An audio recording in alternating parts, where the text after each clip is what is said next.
Be the first on your block to get blazed. Just Blaze Clothing Company. And now, featuring Shaggy Smokes a Lot. Word.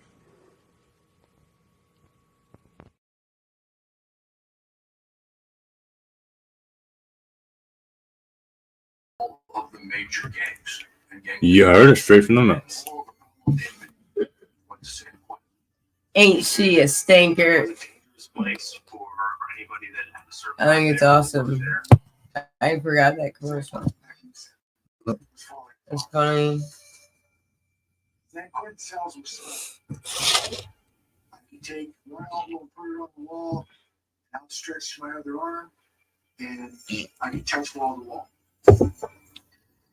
There was some blind spots in the prison where our officers with guns. Hi everyone, what's going on? How is your evening?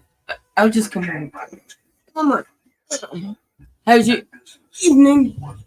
Just chilling out on the bed. Where else am I ever?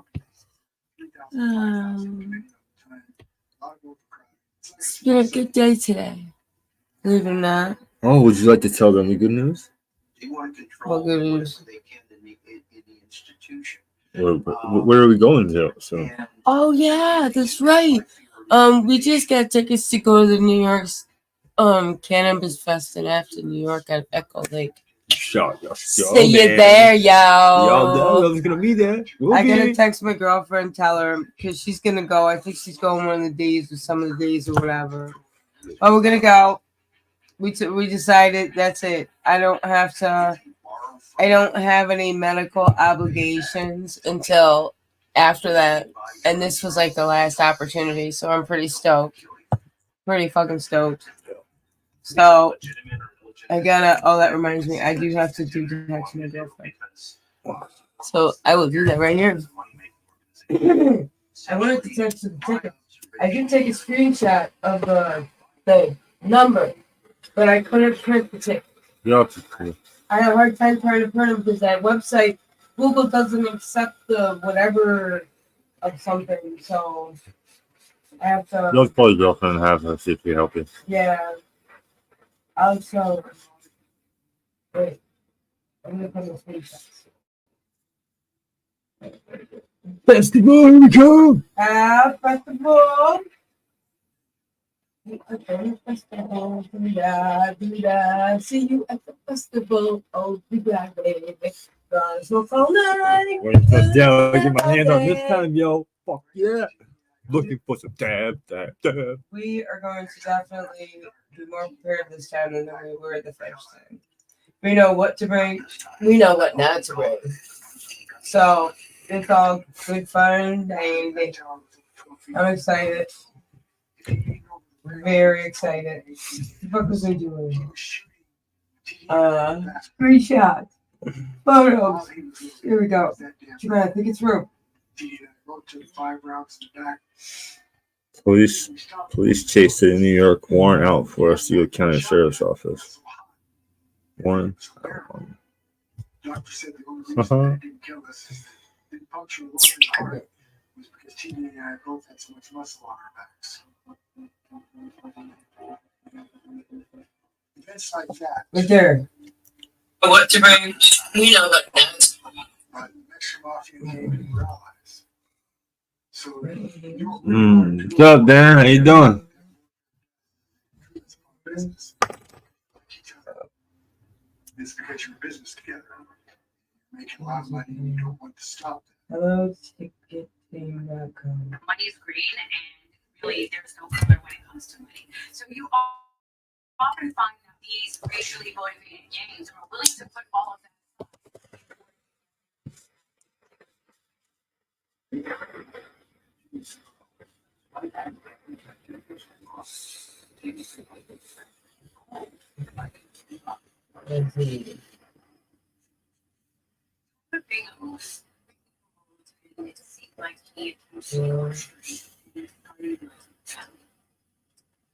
We fell in love and as well. And basically they moved their family out. And Acting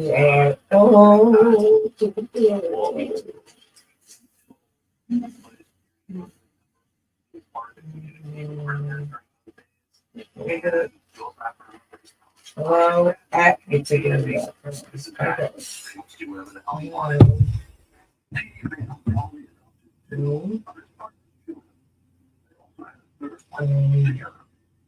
But family life only lasted for 4 years. No, I'm good. Because went to a bank with a revolver on the bank at gunpoint. Stuck the revolver underneath the door.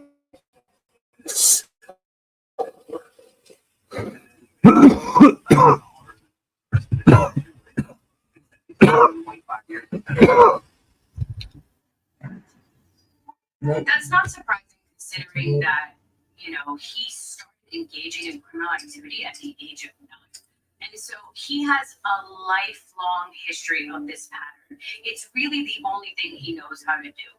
Convicted for bank robbery, a federal crime, 38-year-old T.D. Bingham was sent to Lompoc Federal Prison in California. The Aryan Brotherhood was already present there and welcomed T.D. Bingham with open arms. When certain members of the Aryan Brotherhood from California got convicted of federal crimes, they took the gang to the federal prisons. And as the Aryan Brotherhood in California started to evolve, they needed better organization. So they decided to maybe 3 leaders be the commission that would make decisions, serious decisions. Who gets into the AP? Who gets here? T.D. Bingham was ready to take back the leadership. He was basically made a commissioner in the federal system instantaneously, pretty much the same time that he put his foot down in the first prison yard. TD's role on the commission is essentially that if TD says that this needs to happen, pretty much the commission votes that way. But he wouldn't just send orders. He made sure to prove he was still a hands-on gang boss.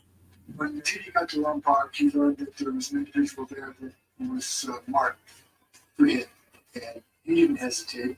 The fellow's name was Gary Evilsizer. So he goes up to Gary Evilsizer with the prison named Shaggy and stabs him. He stabs him multiple times, over a dozen times, attempting to kill him. But Evilsizer somehow survives. He made no effort to get away with it. T.D. Bingham would be moved to a maximum security facility, but nothing would stop this gang leader's reign of terror. And the Bureau of Prisons thought that maybe they'd solve the problem by doing this, and if these guys weren't going to find a way to get around those restrictions and kill more people, but of course they were wrong.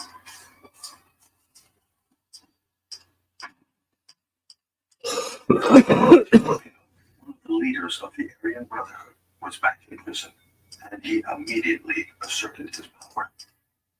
Within 1 month of going to federal prison, he stabs somebody, gets arrested for attempted murder, gets another 12 years tacked onto his prison sentence on top of the 25 he's already doing. Because of that stabbing, he's shipped off to more restrictive housing. T.D. Bingham was quickly sent far away from California to the United States Penitentiary, Marion, in Illinois. USP Marion was the first sort of prison after Alcatraz kind of collapsed and couldn't really be used as a prison anymore. And so for many years, it was kind of seen as the go-to place to house the most dangerous or otherwise violent, offenders in the. Yeah, we get some more milk. Wait a minute. Rather than cut T.D. Bingham off from making contact with the Aryan Brotherhood, he is locked up with another power leader of the Are you going to the white kitchen? supremacist gang, Barry Mills. I think TD and Mills were already well acquainted and they're already friends, Yeah. and they already Can you close the obviously garbage? were cohorts at that point. So, It's got acids in it. And it's falling apart. Here. They were Be careful. influential members of See? the AP Commission. They were both housed in Thank you. From death of a lot of people. At this point have the ability to spread their wings out and not just grow a gang, but organize it in ways that, haven't really happened before.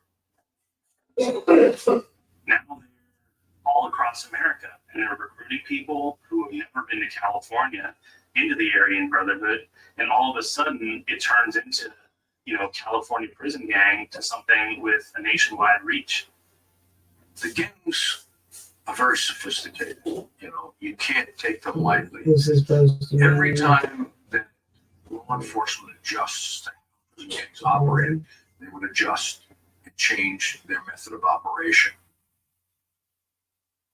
From the perspective of the Department of Justice, the advantage of getting these guys into federal prison is kind of seen as a way to break the gang up. But there's this giant caveat to that, because really the only way to do that is to cut off their ability to communicate with the outside. And that legally is restricted. Communication is the lifeblood of the gangs. Today, it's cell phones, mobile cell phones. Prior to cell phones, they used people paroling. They would take out a message, or they would talk to visitors. They had written correspondence, most of it coded. Well, communication amongst the Aryan Brotherhood prison was multifaceted. We used codes and kites that we would send through messengers. If it was going to the street, we had people come visit us. And oftentimes we would send coded messages out through the mail. You had, the most common way was to take urine on yellow legal paper, and you would write the message in urine on legal paper. If it's right, you couldn't see it. But when you received the gun, they would take an iron or a torch and heat it, and the wording would come out. I think T.D. Bingham and Barry Mills had sort of worldwide domination aspirations. They wanted to grow this gang into something the likes of which had never been seen before. And that's what they were attempting to do. In 1995, the government sent T.D. Bingham, Barry Mills, and other high-ranking members to the federal supermax prison, USB Florence Admax, in Colorado. It's the most secure prison in the United States. So there's terrorists in there.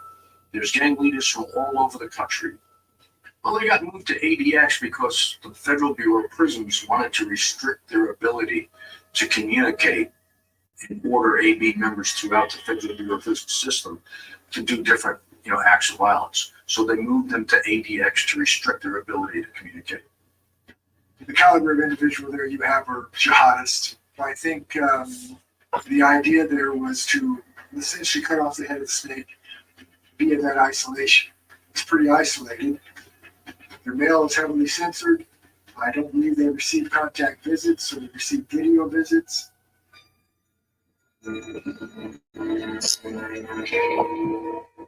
From inside the Supermax prison, T.D. Bingham still managed to send out messages and engage in conflict remotely with another gang, the DC Blacks.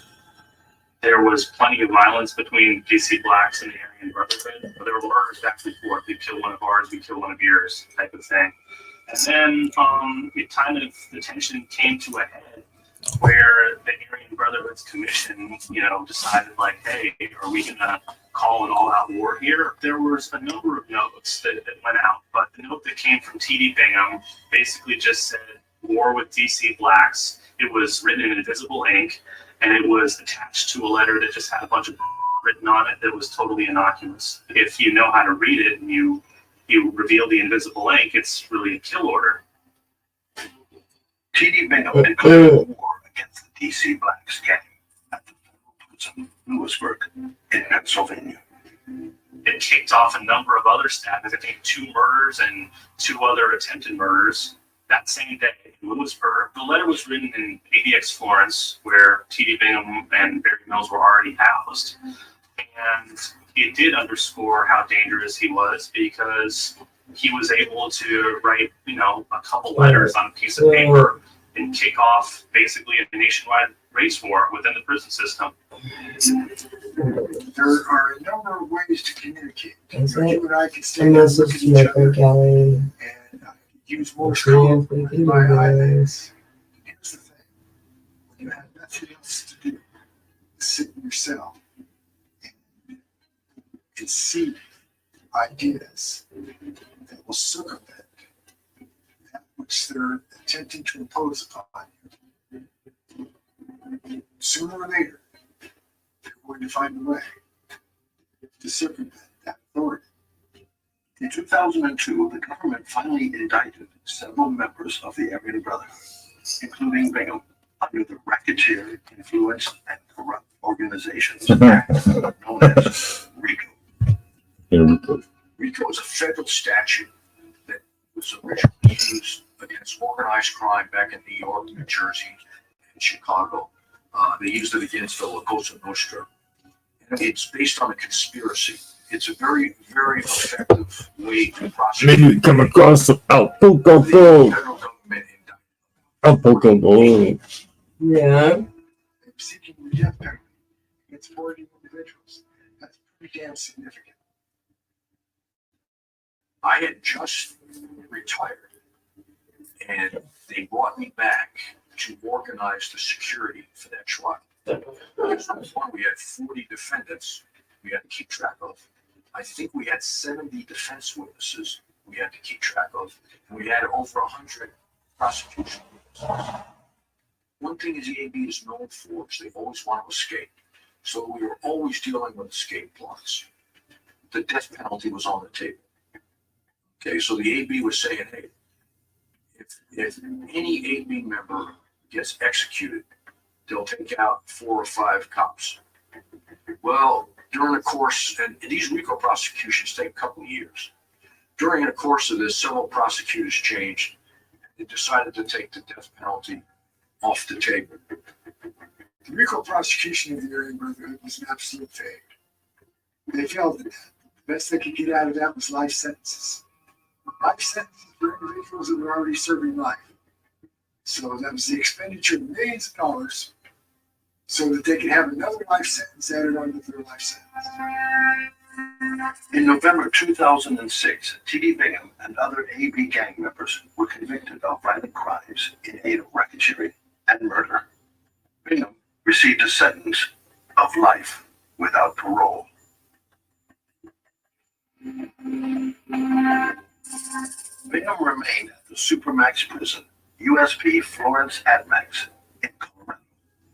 I think that because of how restrictive T.D. Bingham's prison conditions are, he doesn't wield any direct power over the AB right now, but he's kind of an icon, or he's seen as sort of this influential figure who's almost like a martyr or kind of, something approaching a saint within the game. My feelings about the Aryan Brotherhood today is that they parallel most your hate groups.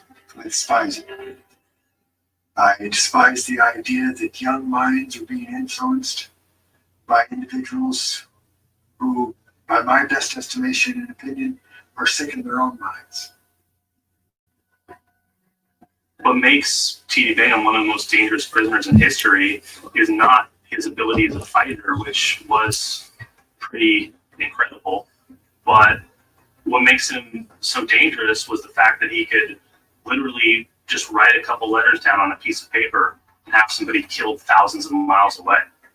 Like, that level of power just doesn't exist in society. Giving him 15 minutes a day outside of his cell could result in people getting killed. Giving him, phone calls with whoever he wants could result in getting people killed. I've always understood something about TD, and that is he has no compulsion against killing, regardless. I think if T.D. Bingham got out of his current, cell, he'd still be a threat. For right now, I think it's pretty confident.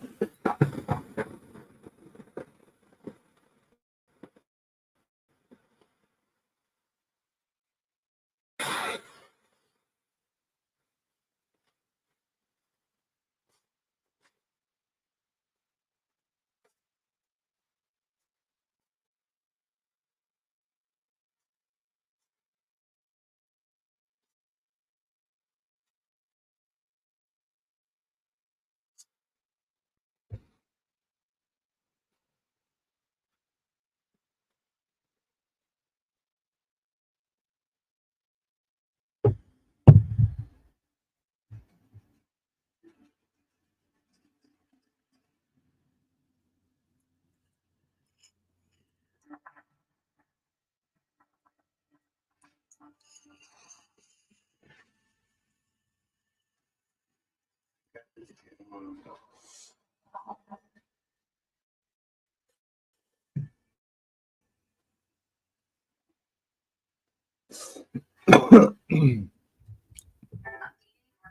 make a massive difference. This is going to be awesome. Go after her. With changing these homes, you can change families.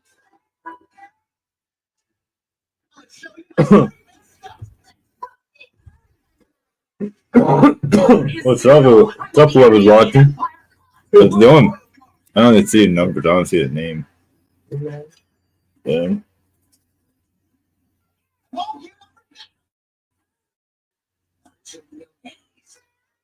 You know I can do this. I have to.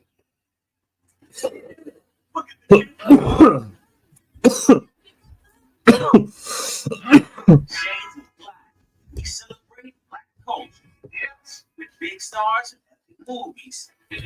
I sure do. Everyone's in a constant state of luxurious despair. And I like this. I just can't call and kill everybody. They shot me in the fucking head. Oh, she just said your phone. Can we change the subject? You're gonna have to talk to somebody if you want to check this lady. Everything you want, everything you have. Shades of Black. Watch it.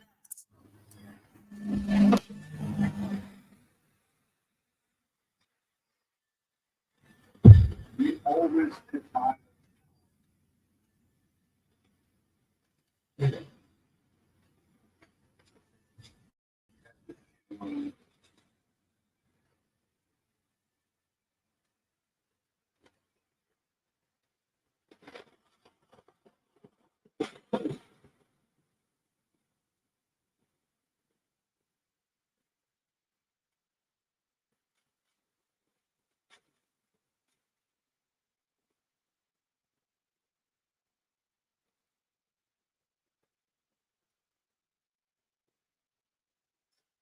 in the United States of America.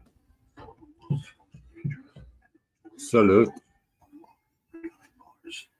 Ryan Nichols is not only a murderer who murdered innocent victims in a court of law, he definitely was somebody who engaged in all kinds of different crimes.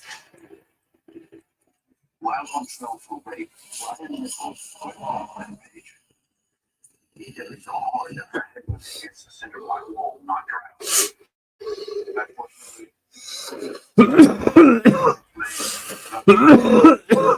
a prisoner who was armed and dangerous was freed and on the run.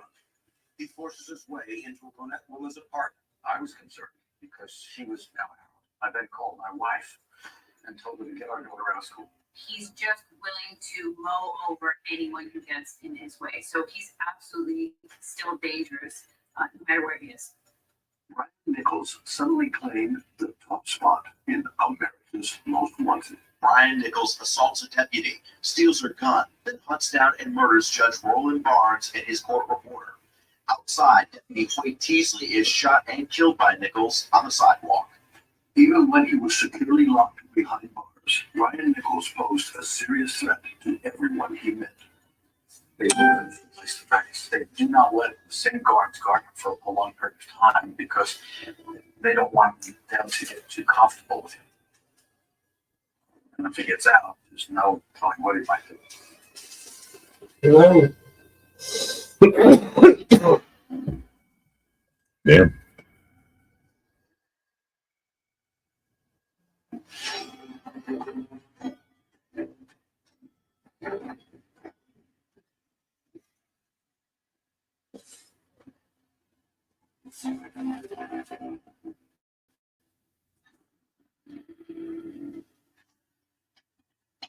Georgia Diagnostic and Classification Prison is a maximum security facility home to around 2,500 inmates. Maximum security prison, it's more restrictive. Gun posts, there's more fences. The thing that makes maximum security prisons more dangerous is that the inmates in there usually have a longer sentence. So they've already made it up their minds that they're going to live and die in prison. That's their hope. So when it does kick off, they go all the way. They'll attempt to kill you. One of the most feared inmates kept behind bars here is mass murderer Ryan Nichols.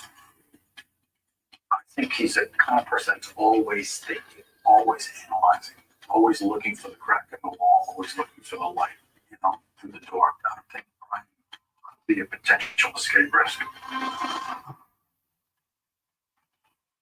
Just to see suspects. That's good.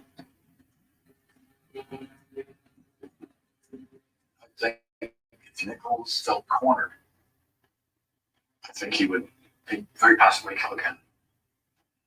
He was a natural born killer. In stark contrast to any of the world's most dangerous prisoners, 33-year-old Brian Nichols had enjoyed a good life. He was educated.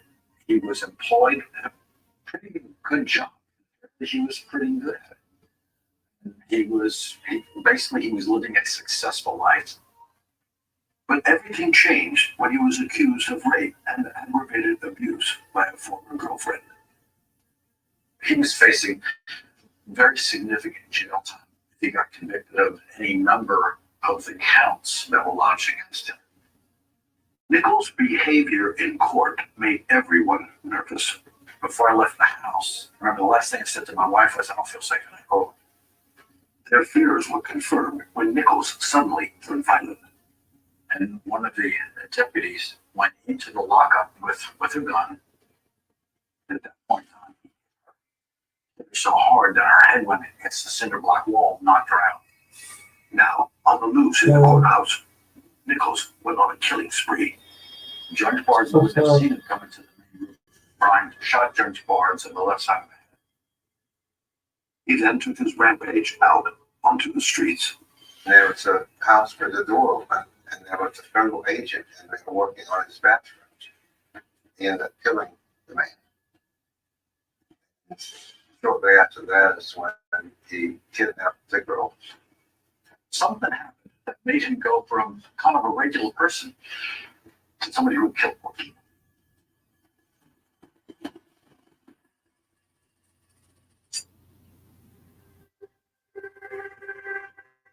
Nichols grew up in a middle-class family during the 1970s and 80s in Baltimore, Maryland. He was a good student and a talented sportsman. He had a very involved family, and they were intact. They were together. So he had people who liked him. He had a body of friends. At the age of 21, Nichols was kicked off the college football team for stealing and moved to Atlanta, Georgia. Seeming to make a new start, Nichols secured a steady job at a multinational technology company, and he had got himself a girlfriend. She was a very successful woman. The times I spoke with her, I found her to be very intelligent, very articulate, very well put together. Intellectually, she had a lot going for her, and that was a good compliment because Brian was also very intelligent. In 2004, when Brian Nichols was 32 years old, his life took a sudden downward spiral when he was accused of rape. I had married him.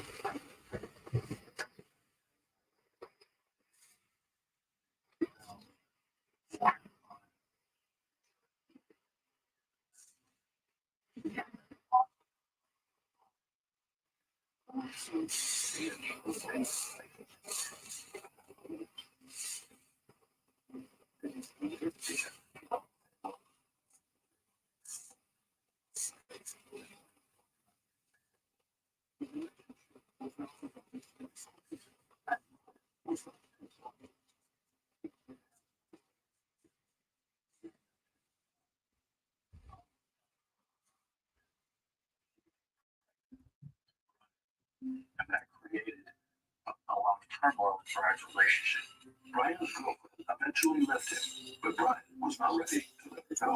What's interesting about rape is that people think of rape as a sex crime, and while yes, it has a horrific sexual component, the driving factor behind rape is control. And so it sounds like in this case, his girlfriend had left him, which caused a void, which caused anger, which caused resentment. So as a result of that anger, he decided to duct tape her and rape her and sodomize her in order to exert control over a situation that he no longer had control over.